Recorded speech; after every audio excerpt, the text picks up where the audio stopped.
The king's blade gleams sharp and true, forged in foreign lands for battle. Our ravens croak, eager for their feast. The wolf howls from the faraway hill. Array! The peasants of the forest saw that dreaded man. This was King Olaf, exiled and now returned from the land of the Russ to reclaim the throne of Norway. By his side stood his half-brother, the young and mighty Harald Sigurdsson, just 15 years old. Along their journey, vagabonds swelled their ranks, and they camped on a small hill at a place called Stiklestad. Soon, they heard the sounds of another army, led by Kulf Arneson, a man who had once served Olaf but now marched for the usurper, Canute the Great, king of Denmark, England, and Norway. The clash was imminent. Men called out to Christ, others to Odin, and the two armies met with fury. Olaf's position was overwhelmed. The hill was strewn with broken bodies and severed limbs. Young Harald was stabbed by an enemy, and King Olaf himself was impaled. And so it was written in the sagas of the North.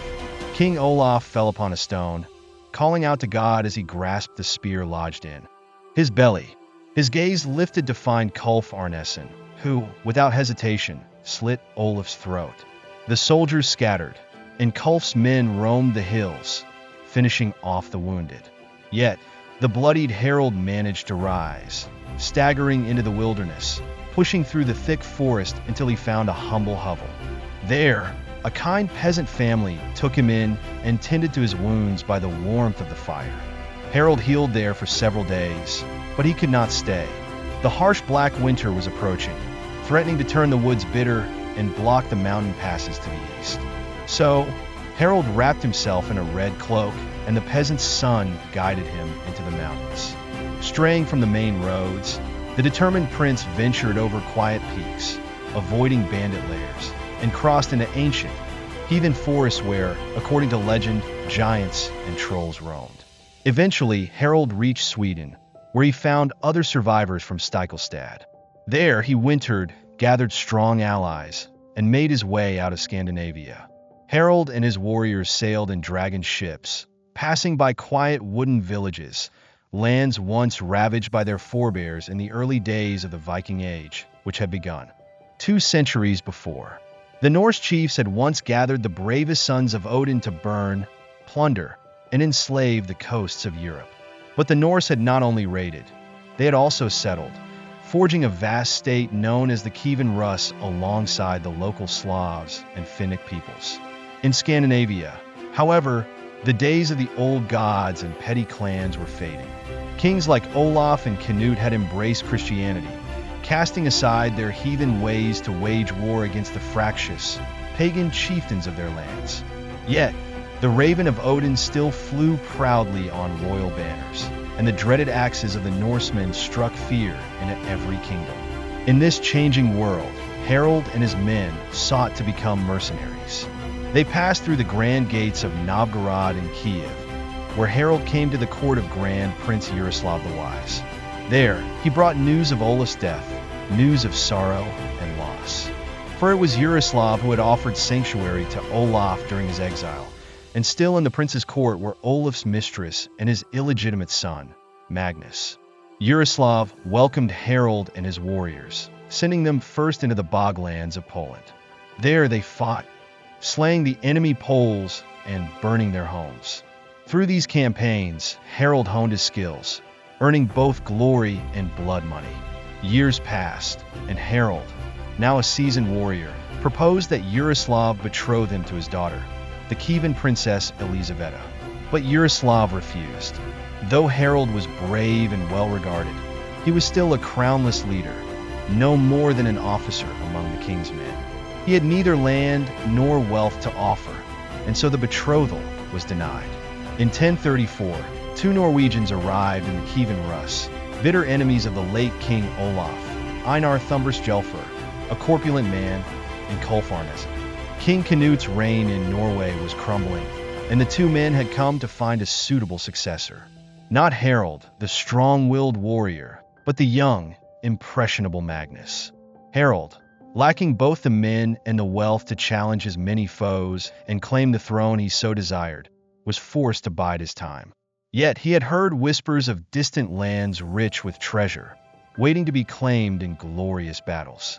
And so, with a few hundred loyal men, Harald set sail south.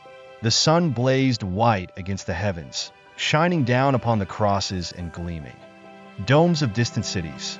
It scattered across aqueducts, casting long shadows over streets and beneath canopies. When Rome fell to the barbarians and the Western Empire crumbled, it was this city that kept alive the flame of the ancient Roman world. This was Constantinople, the beating heart of the Eastern Roman or Byzantine Empire. Harald pushed through its gates, entering a city of splendor and squalor. Magnificent forums rang with the clatter of merchants from all corners of the earth, while narrow, filthy streets were lined with groaning beggars and brothels.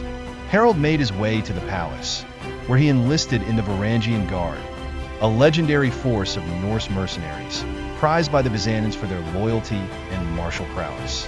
These Varangians served as elite bodyguards and infantry, and it was they who protected the throne of Emperor Michael IV. Emperor Michael sat beside his wife, the fair Empress Zoe, more than 30 years his senior. Just months earlier, Michael had been nothing more than a low-born lover to the Empress, but rumors swirled that the pair had orchestrated the murder of her former husband, Emperor Romanus III, to seize the throne. They married the very day he died. Harald and his men were welcomed here, for a grave threat afflicted this empire. The Islamic Fatimid Caliphate ruled the Holy Land and much of the southern Mediterranean, and of late thousands of Muslim corsairs from Islamic Sicily and Tunisia began to assail the shores of Christendom, raiding villages, killing the men, and stealing women and children into slavery. To those burning coasts the emperor now sent his fleet. Byzantine ships careened after the pirates and unleashed howling streams of Greek fire. Some of the pirates perished in the infernal winds. Others would have raised their scimitars in defense, only to be met by the rageful Harald and his Vikings grappling aboard with two-handed axes. They annihilated the pirates on the ships they captured and joined the Byzantine land campaign to brutally conquer and subjugate Muslim-held towns along the imperial borders. The Fatimids responded with equal force, massacring and enslaving Christian towns, and then they brokered peace with Michael IV. Their terms permitted Christians to rebuild the sacred church of the Holy Sepulchre in Jerusalem, destroyed by the Fatimids a few decades before, when their caliph had, for a time, forced Christians to convert to Islam. It was written that Harald joined the imperial delegation on a long and arid journey across the desert, until at last they beheld the Holy Land. Byzantines toured the hallowed shrines of Jerusalem, walked the pilgrim-trodden path of the crucifixion. Harald made use of his axe, butchering bandits who stalked their caravan, and later stopped to bathe in the River Jordan. Now in his 20s, Harald came to command the Varangians with stern ferocity. Harald joined the Byzantine invasion of Islamic Sicily, where he and his Varangians were said to have ended a long siege by tunneling under the city walls and slaughtering the defending garrison. In his conquests, Harald was notorious for his greed, plundering mercilessly and amassing a hoard of foreign treasure. But beneath the glittering facade of the Byzantine Empire, trouble brewed. Prayers echoed through the gilded churches of Constantinople, for it was clear to all that the emperor was failing. His flesh swelled, and violent seizures racked his body. In a bid to secure his legacy, the ailing emperor adopted his nephew, Michael, naming him his successor. However, whispers of caution spread among the court. One monk remarked that the younger Michael concealed a dark nature beneath a facade of harmlessness. Michael, skilled in manipulation and intrigue, had his own ambitions. Yet, the emperor still lived, and before his health could fail him completely, he summoned Harald to his side for one last campaign to crush a revolt among the Bulgars. Together, they ravaged the rebel towns, capturing their king, who had been mutilated, his eyes gouged out and his nose sliced off, and returned in triumph to Constantinople. Harald was hailed as the brave burner of the Bulgars, while the frail, sickly emperor wavered in his saddle. Not long after, the emperor died.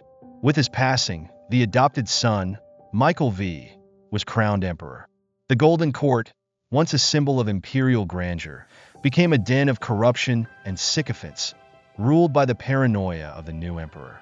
Michael, fearful of Harald's growing influence, sent men to assassinate him. But Harald and his Varangians slaughtered the imperial assassins, leaving the emperor's plot in ruins. Michael V did not trust Zoe. In truth, he had once considered marrying his adoptive mother, but she was now over 60 and could bear him no heirs. Fearing her influence, he had Zoe arrested and hastily convicted her of attempting to poison him. In a brutal act of humiliation, it was said that he dared to cut her hair as if she were a common prostitute, and had her banished to an island in chains, where she was forced to live as a nun. The people of Constantinople were outraged. Mobs formed at the gates of the palace, shouting in fury, their love for Zoe burning bright. Michael V brooded in his chambers, tormented by their cries. Desperate to calm the unrest, he arranged for Zoe's return, forcing her to plead before the crowd and accept him as their emperor. But the people were not moved.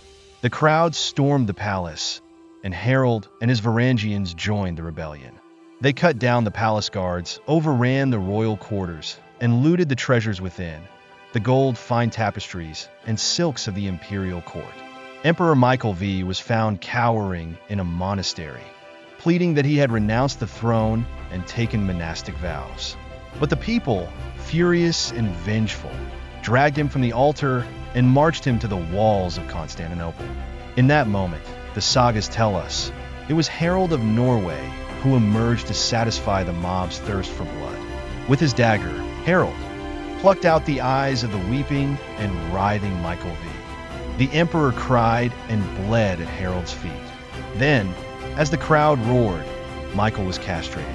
Finally, he was cast into a monastery where he would live out his days in exile and die a few months later. With Michael's death, the throne was eventually restored to Zoe. Some say she longed for Harald, but instead, she married another, much younger than her, over 20 years her junior.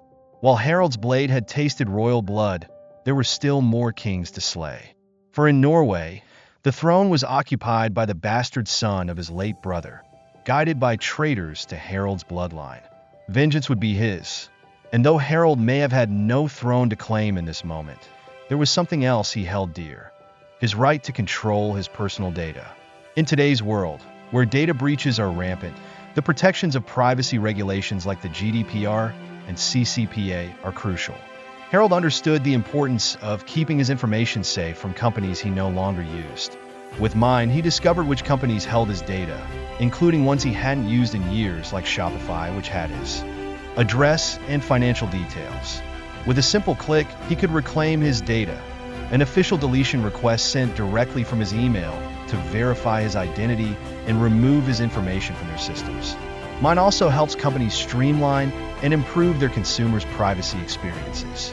With Mine, consumers can finally take control, deciding where to keep their data and where to discard it.